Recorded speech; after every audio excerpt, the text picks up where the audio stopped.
사랑하는 성도 여러분, 신앙생활은 나와 하나님과의 관계가 신앙생활입니다. 나와는 상관없이 다른 사람이 하나님을 올바로 의지하고 잘 믿고 신앙생활 열심히 하는 거하고 나와는 아무런 상관이 없다는 거예요. 나와 하나님과의 올바른 관계가 지속되어야 신앙생활도 올바로 될 수 있다는 겁니다. 다른 사람이 아무리 하나님께 열심히 하고 다른 사람이 아무리 하나님께 충성을 다해도 그거는 그 사람의 몫이지 나와는 상관이 없다는 겁니다. 내가 하나님과 어떠한 관계를 맺느냐가 중요하다는 거예요. 내가 무슨 일을 하든지 하나님과 어떠한 관계 속에서 하나님이 허락해 주시고 하나님이 나에게 명령하신 그 일을 내가 얼마나 따르고 순종하느냐에 따라서 내 믿음이 결정되는 것이지 나는 안 해도 돼. 네가 하면 되니까. 그래서 그 믿음을 내 믿음이라고 착각해서는 안 된다는 겁니다. 부모님이 아무리 신앙생활을 열심히 하고 신앙이 좋아도 내가 올바로 하나님을 내 목자로 삼지 않으면 나와는 아무 상관이 없습니다. 내 남편이, 내 아내가 아무리 신앙생활을 잘해도 내가 하나님을 내 목자로 삼지 못하면 나와는 아무런 의미가 없다는 거예요. 할아버지가 의사고 아버지가 의사인 전문의 자격증을 가지고 있다고 해서 그의 자녀들이 자동적으로 의사가 될 수 있습니까? 병원 빌딩을 가지고 있다고 해서 아들이나 손자가 자동적으로 의사 일을 감당할 수 있습니까?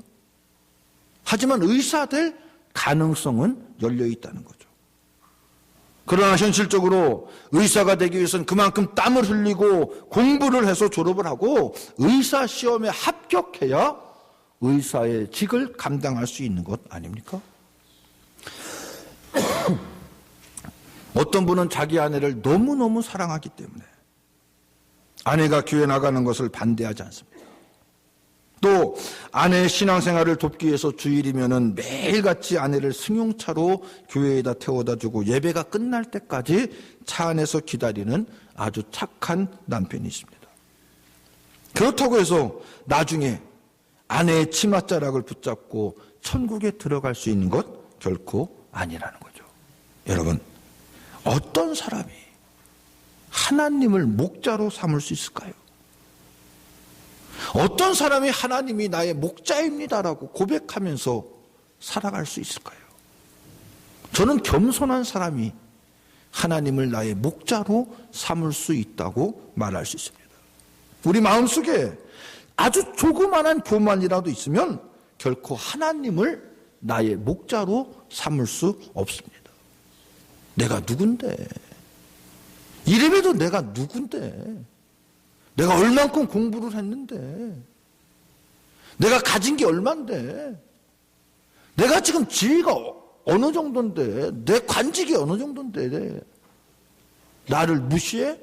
나를 못 알아봐? 내가 지금 앉고 있는 자리가 어떤데, 이런 마음이 조금이나마 있는 한 하나님을 목자 삼을 수 없다는 거예요. 우리의 지식과 경험과 우리의 권력과 우리의 재물, 이 모든 것은 다 분토와도 같은 줄로 믿습니다. 잠깐 보이다가 사라지는 안개와도 같습니다. 그런 점에서 나는 아무것도 아닙니다. 나는 양 같아서 약합니다. 보잘것 없습니다.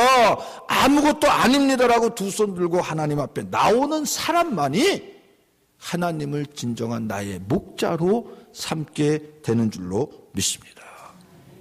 사도 바울도 자기가 가진 모든 것을 자랑하고 긍지로 여기고 이 정도면 됐다고 생각했을 때는 하나님을 목자로 삼지 못했습니다.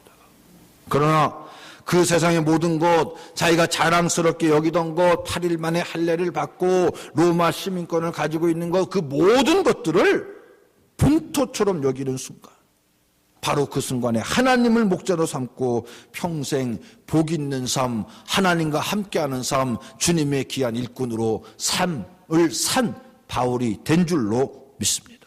그러므로 여러분, 우리가 하나님을 나의 목자로 삼을 때 우리에게는 그 어떠한 축복과 은혜를 누릴 수 있을까요? 첫째로 하나님을 목자로 삼은 인생은 부족함이 없는 줄로 믿습니다. 오늘 말씀해 보면은 여호와는 나의 목자시니 내게 부족함이 없으리로다 이렇게 고백하고 있습니다. 하나님을 나의 목자, 나의 하나님으로 모시고 살아가는 사람은 그만큼 만족하다는 얘기입니다. 정말로 여호와는 나의 목자시니 내게 부족함이 없으십니까?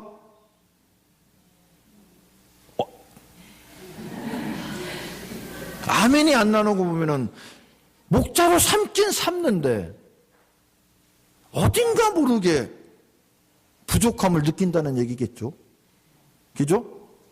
아니에요? 다시 한번 물어봐요, 그럼. 여호와는 나의 목자시니 내게 부족함이 없으십니까? 네. 정말이십니까? 네. 그런데 저는 여호와는 나의 목자시니 내게 부족함이 없습니다 라고 고백하면서도 마음 한구석에는 아닌데 라는 생각이 왜 들까요? 여러분 정말로 하나님만 의지하면 부족함이 없으십니까? 아멘 할 수 있는 믿음이 진짜 믿음인 줄로 믿습니다.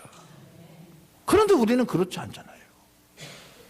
여기 서 있는 이 조목사도 분명히 여호와는 나의 목자십니다. 그러므로 내가 부족함이 없어야 되는데 살다 보면은 부족함을 느껴요. 이야, 이것도 필요하고 저것도 필요한데 여러분은 느끼지 않습니까?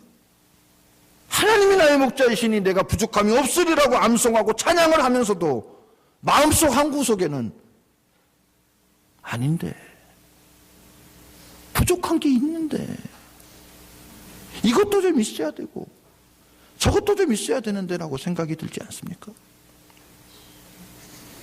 아닌데 하는 생각이 어쩔 수 없이 다 들잖아요.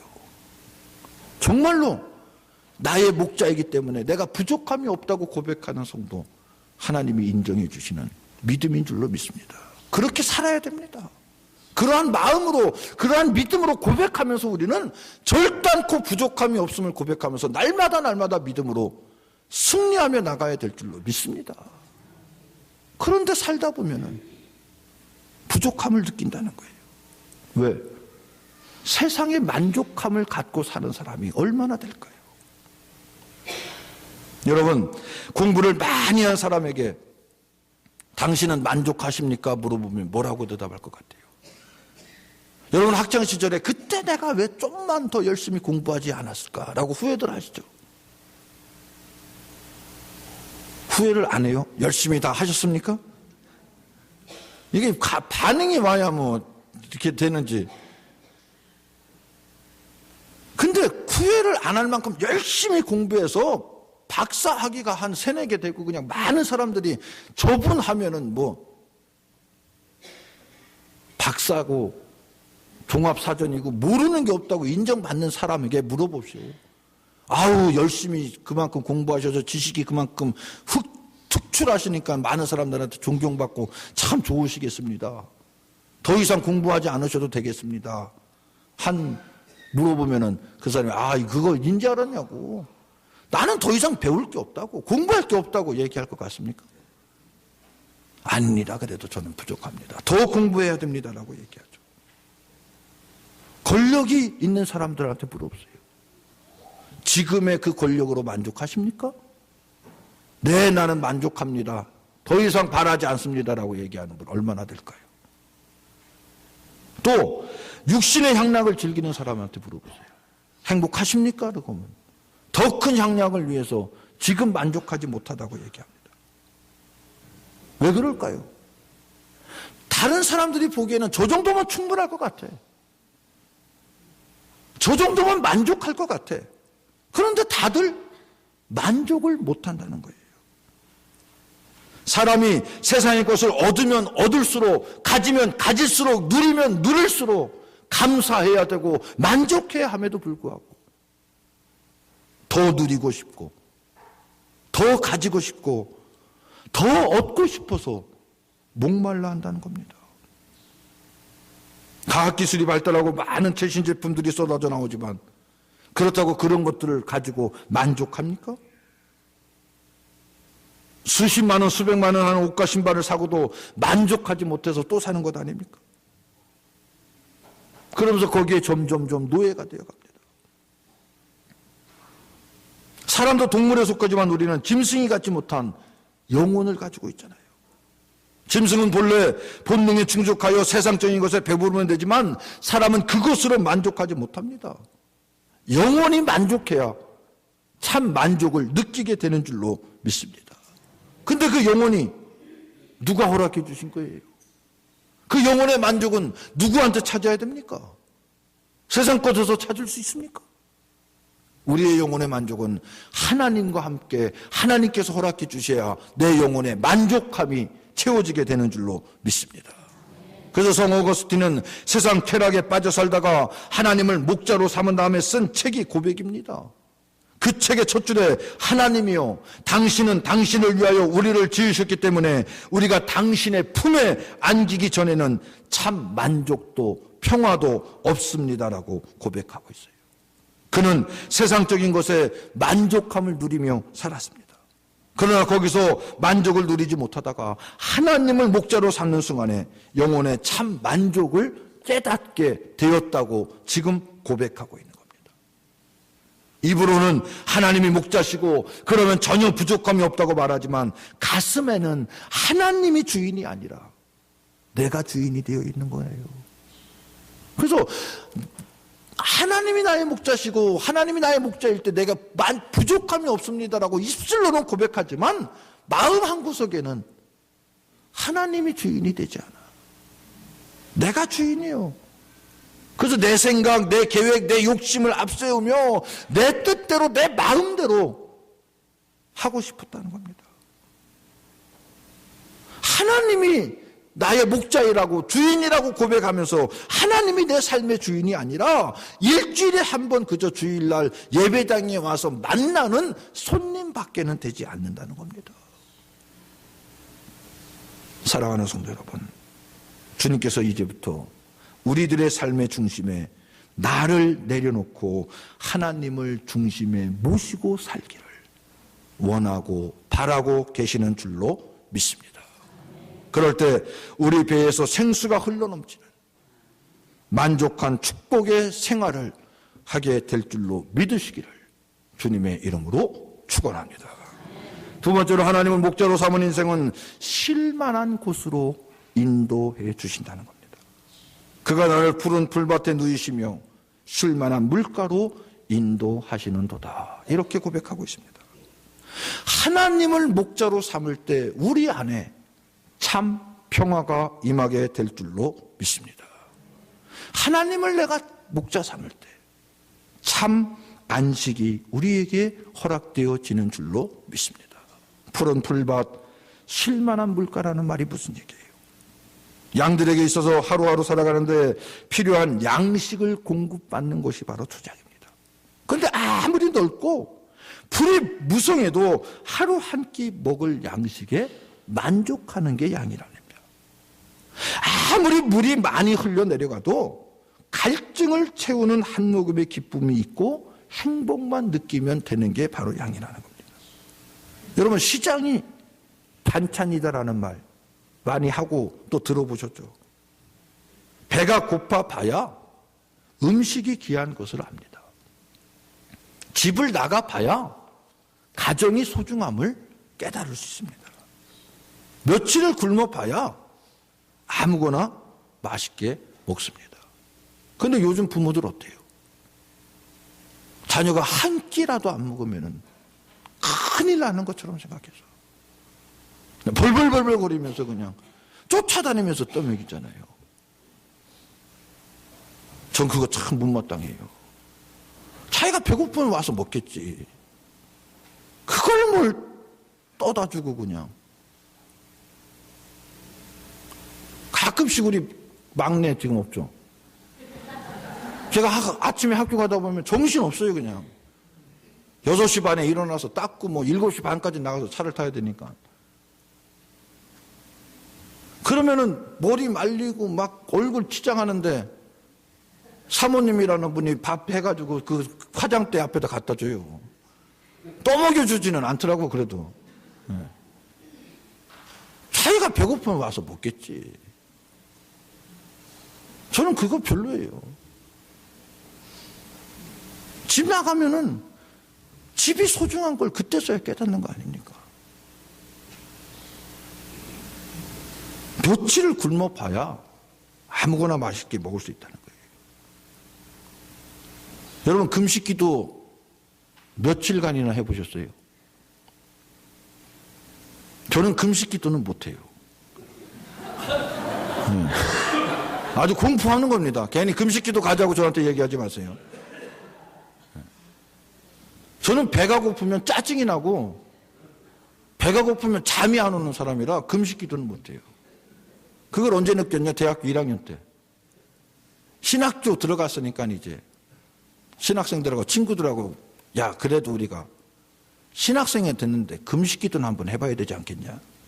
그래서 방학을 맞이해서 오살리 금식기도원 가기로 이제 약속을 하고 몇 월 며칠 날 그 터미널에서 만나자 해가지고 만나러 가는데 그날부터 금식하기로 했는데 아침 먹으면 돼요, 안 돼요?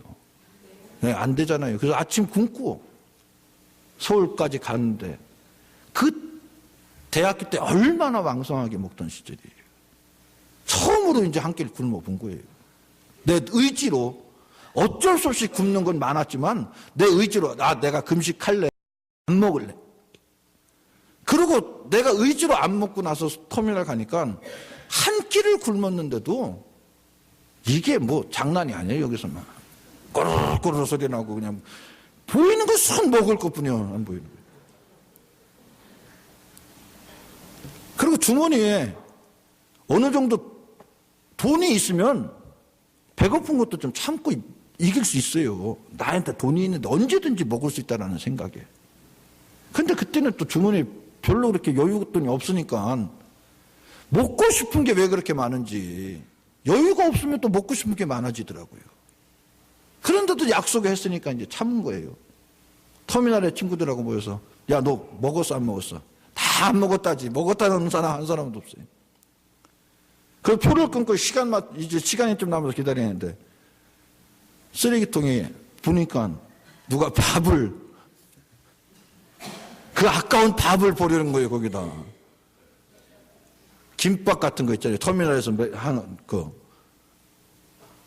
야, 그게 그렇게 눈에서 안 떨어지더라고요. 침이 꼴깍꼴깍 삼켜지면서. 손이 이렇게 갔을지도 몰라요. 저 혼자만 있었다면은. 근데 친구들하고 같이 있었으니까 차마 손까지는 못 가고 눈이 안 떨어지는 거예요. 저 아까운 김밥을 누가 버렸나. 저는 김밥 별로 안 좋아하거든요. 우리 아이들 소풍 가고 어디 여행 갈 때 김밥 해주잖아요. 그래도 저는 김밥을 아침 대용으로 안 먹어요. 김밥은 간식이지 밥이 아니다 해가지고 밥을 차려달라고 한 사람이거든. 그 정도로 김밥을 별로 좋아하지 않는데 김밥을 보고 그냥 눈이 안 떨어질 정도로 한 끼 굶었다고. 그래서 우여곡절 끝에 이제 오산리 기도원까지 갔습니다. 갔는데 왔으면 이제 금식기도 하기로 했으면 기도부터 들어가야 되잖아요. 근데 배가 고파서 기도할 생각이 안 나는 거예요. 짜증만 나고. 다들 야, 모여봐. 우리 기도하러 왔는데 빡세게 해야 될 거 아니냐. 금식기도 하러 왔는데. 야, 근데 지금 너무 배고프지 않냐? 딱 점심 먹고 시작하자. 다들 그래, 그게 좋겠다. 그리고 밥을 아주 얼마나 맛있게 먹었는지 몰라요. 근데 먹고 나서 기쁨이 사라지더라고요. 배는 부르지만 내가 결심하고 내가 하나님께 약속한 그 금식 기도가 허물어졌구나. 라는 생각에 기쁨이 사라지는 것을 느끼게 되었습니다. 마찬가지라고 생각해요. 우리도 이 땅에 살아가면서 우리에게 편리한 많은 제품들이 얼마나 많이 쏟아져 나옵니까? 그것들이 집안에 가득 채운다고 해도 내 안에 참 만족이 있습니까? 내 안에 참 만족과 참 평안은 바로 하나님과 올바른 관계 안에서야 참 만족과 참 평안을 맺게 되는 줄로 믿습니다. 바로 하나님이 나의 목자가 되셔야 우리 마음에 진정한 평화가 임하게 되는 줄로 믿습니다. 사람은 하나님의 말씀을 먹고 사는 영적인 존재입니다. 그럼에도 불구하고 왜 우리는 하나님과 바른 관계를 맺지 못하고 있습니까? 바로 죄 때문입니다. 죄는 우리와 하나님의 관계를 단절시킵니다. 죄는 내 생각, 내 경험, 내 고집, 내 유익만을 앞세우게 합니다. 하나님의 관계가 단절되면 불안과 공포에 쌓일 수밖에 없습니다. 주님께서는 나는 양으로 생명을 얻게 하고 더 풍성히 얻게 하기를 원하신다고 분명히 말씀하고 계십니다. 주님은 우리에게 풍성한 삶을 주시기를 원하지만 우리는 그저 변두리에서만 어슬렁거리고 은혜의 물속에 풍덩 뛰어들기를 원하시지만 발목만 담갔다가 왔다 갔다 돌아가고 말고 있지는 않습니까? 나아만 장군의 문둥병 치료 역사 우리는 다 잘 알고 있죠. 근데 처음부터 나아만이가 이스라엘 엘리사 제사장을 찾아가서 제사장이 시키는 대로 순종해서 나일강에 7번 문을, 요단강에 7번 문을 담갔다 일어나니 깨끗하게 되었습니까? 처음부터 순종하지 않았잖아요. 나만이 생각하기에는 그래도 아람 나라 군대 장관이 왔다면은 엘리사가 맨발로 뛰쳐나와서 어서 오십시오. 이곳 누추한까지 어떻게 오셨습니까? 하면서 안수를 하고 벗어보십시오. 문둥병이가 얼마나 퍼졌는지 제가 보겠습니다. 안차를 하고 손으로 만져가면서 기도해야 하나님 앞에 제사 드려야 내 병이 나아야지. 이거는 뭐 나와보지도 않고 사환한테 종이나 시켜가지고 요단강에 가서 7번 들어갔다 나왔다 하면은 깨끗해질 거라고 그렇게 하라고. 지금 나만이 왜 간 거예요? 이스라엘. 자기 대접받기 위해서 간 겁니까? 자기 알아달라고 간 겁니까? 간 목적이 뭐예요? 문둥병 고치기 위해서 간 거 아니에요. 그러면 요단강에 7번 아니라 70번 담궜다 뺐다 하더라도 해야 될 거 아니에요. 그런데 나아만이 자기가 간 목적을 잊어버린 거예요. 내가 그래도 군대 장관인데 이 정도 대우는 받아야지. 이 정도 환대는 해줘야 될 거 아니야. 이러면서 자기가 간 목적을 망각한 거예요. 그러니까 화가 난 거예요. 내가 누군데? 내가 여기까지 왜 왔는데? 째째하게 그래, 선지자 몸종한테 얘기 들으려고 왔는 줄 아냐고. 노발대발하고 그냥 돌아가자고. 우리나라의 요단강보다 더 크고 깨끗하고 넓은 강이 얼마나 많은데 겨우 이스라엘 와서 요단강에서 목욕하려고 내가 여기까지 왔냐고. 그럴 때 주변에 있는 참모들이 장군 왜 그러세요? 장군 여기까지 온 이유가 뭐예요? 만약 엘리사 선지자가 요단번에 7번 담그라는 것보다 더 힘든 거, 정말 하기 힘든 걸 해야 병이 낫는다면 그거 안 하시겠습니까? 그 정도 가지고 해보고 나서 병이 안 나면 그때 가서 얘기를 해도 안 늦어요.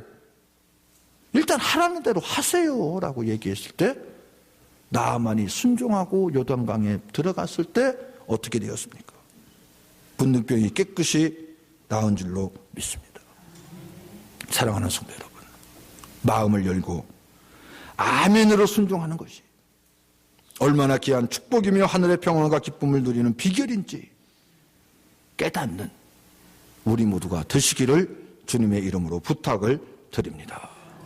세 번째로 영혼이 소생되고 의의 길로 인도함을 받는다고 얘기합니다. 내 영혼을 소생시키시고 자기 이름을 위하여 의의 길로 인도하시는도다. 하나님을 목자로 삼고 있는 사람도 그 영혼이 넘어질 때가 있다는 거예요. 하나님을 목자로 삼는 사람은 시험이 안 찾아옵니까?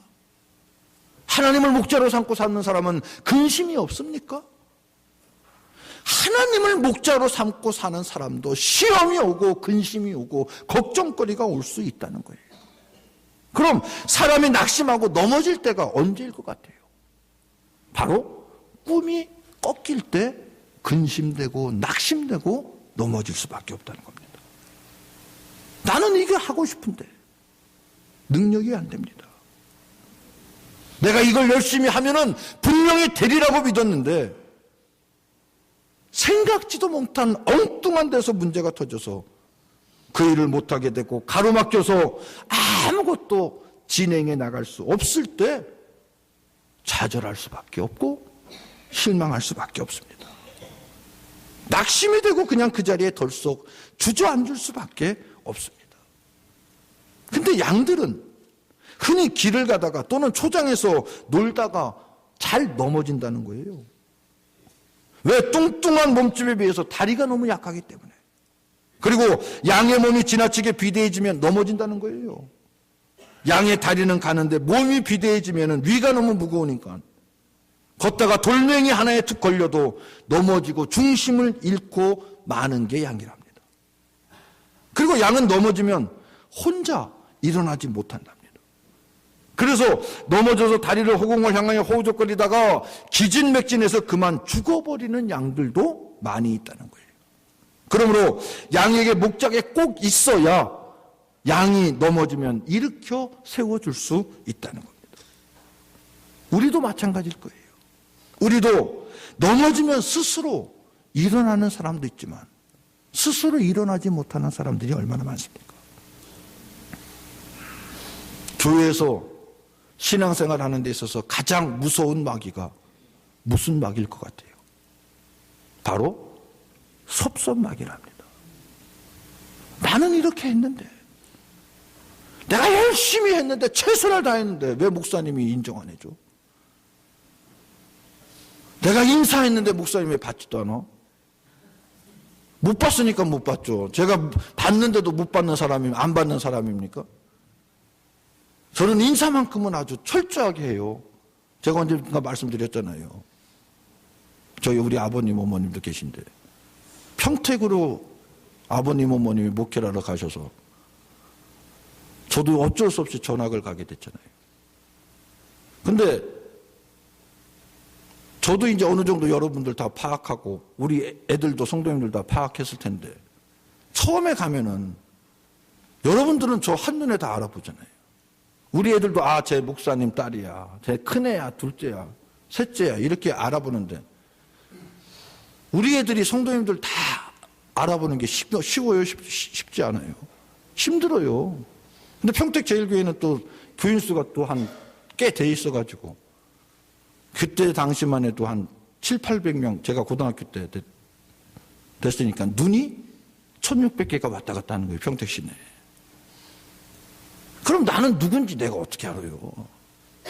그럼 시내 돌아다 보면은 교인들이니까 아, 제가 목사님 큰아들이야. 유심히 보겠죠.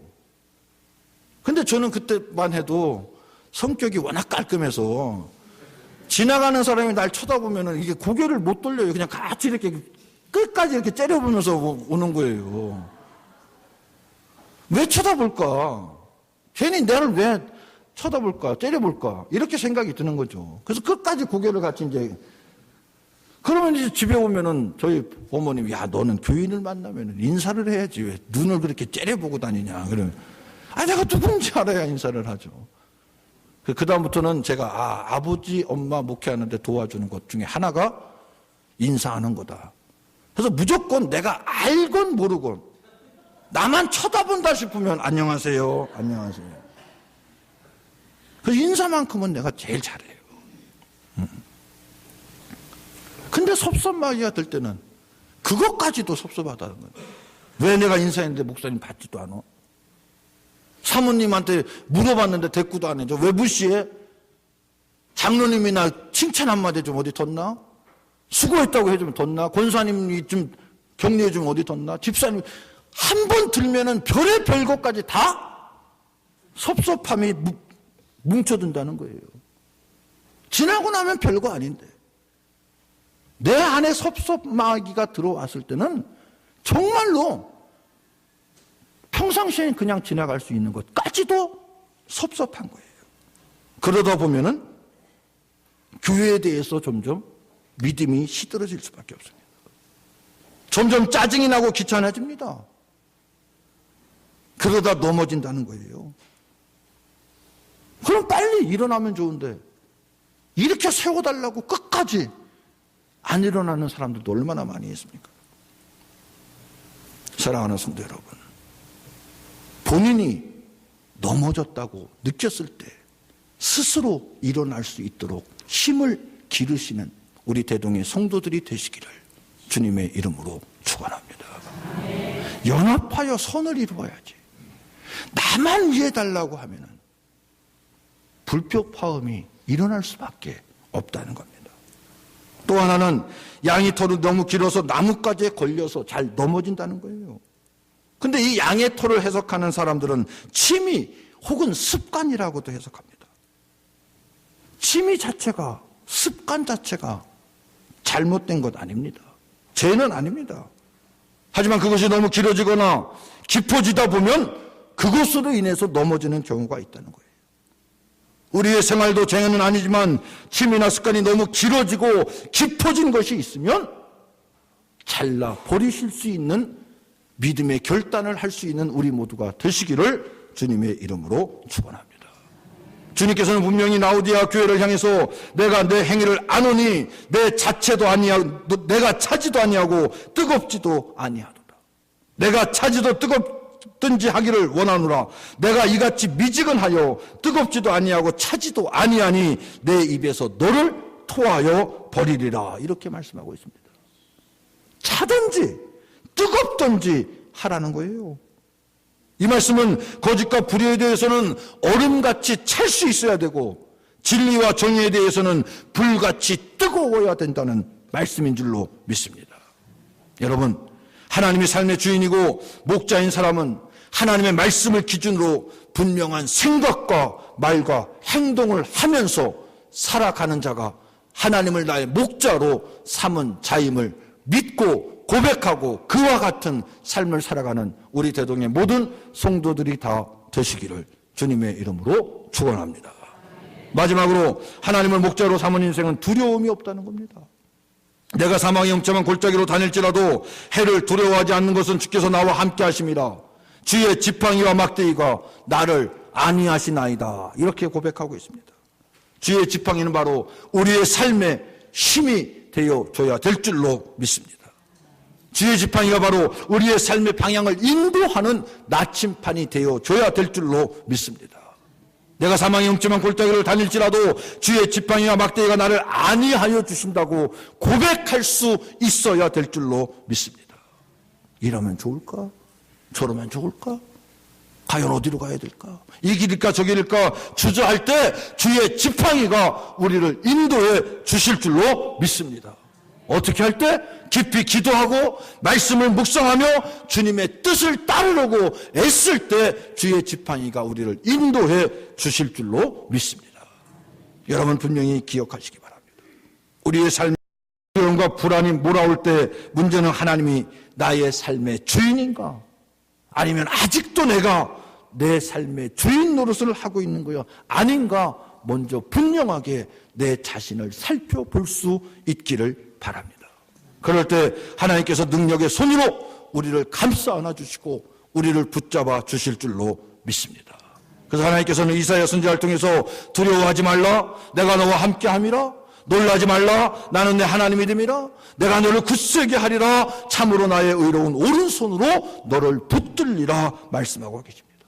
우리가 험한 인생길을 살아가는 동안 때로는 힘들고 지치고 낙심된 일을 만나기도 하고 모든 것을 포기해버리고 싶을 때도 분명히 있습니다.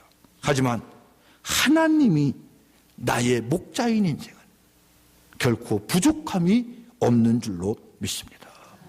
하나님이 나의 목자인 인생은 쉴만한 곳으로, 안전한 곳으로 인도해 주실 줄로 믿습니다. 하나님이 나의 목자인 인생은 내 영혼이 소생되고 의의 길로 우리들을 인도해 주실 줄로 믿습니다. 사랑하는 성도 여러분, 1년 365일 매일매일 두려움이 가득한 이 세상에서 두려워하지 말라는 보장을 받으며 하나님과 함께 하나님을 나의 목자로 삼고 날마다 기쁨 안에서 주님의 뜻에 순종함으로 하나님의 영광만을 온전히 드러내는 삶을 살아가는 우리 모두가 되시기를 주님의 이름으로 축원합니다. 아멘. 하나님 감사합니다. 거룩하고 복된 주님의 날 허락해 주시고 우리 모두가 온전히 주님 전에 나와 하나님께 예배할 수 있도록 은혜 베풀어 주심을 감사를 드립니다. 더욱더 하나님 아버지를 목자로 삼는 믿음 허락하여 주시옵소서. 그래 우리의 삶에 고백한 것처럼 부족함이 없는 삶을 살아가게 하여 주시고 날마다 주님 의지하며 붙잡고 믿음으로 승리할 수 있는 우리 대동의 모든 성도들 다 될 수 있도록 주님 축복하여 주시옵소서. 또한 저희들의 삶을 쉴만한 물가로 인도하여 주시옵소서. 지치고 힘이 들 때 주님께서 붙잡아 주시고 새 힘 허락해 주심을 믿습니다. 또한 모든 일에 아멘함으로 순종하게 하여 주셔서 하늘의 기쁨과 평안을 누릴 수 있는 저희들의 삶이 될 수 있도록 주님 축복해 주시고 오른손으로 붙잡아 주시고 인도하여 주셔서 하나님의 말씀을 기준으로 분명한 생각과 말과 행동을 통해서 더욱더 주님의 이름을 높여드릴 수 있는 귀한 삶, 복된 삶 살아갈 수 있는 우리 대동의 모든 성도들 다 될 수 있도록 주님 축복하여 주시옵소서. 이 모든 말씀을 우리 구주 예수님의 이름으로 기도드리옵나이다. 아멘.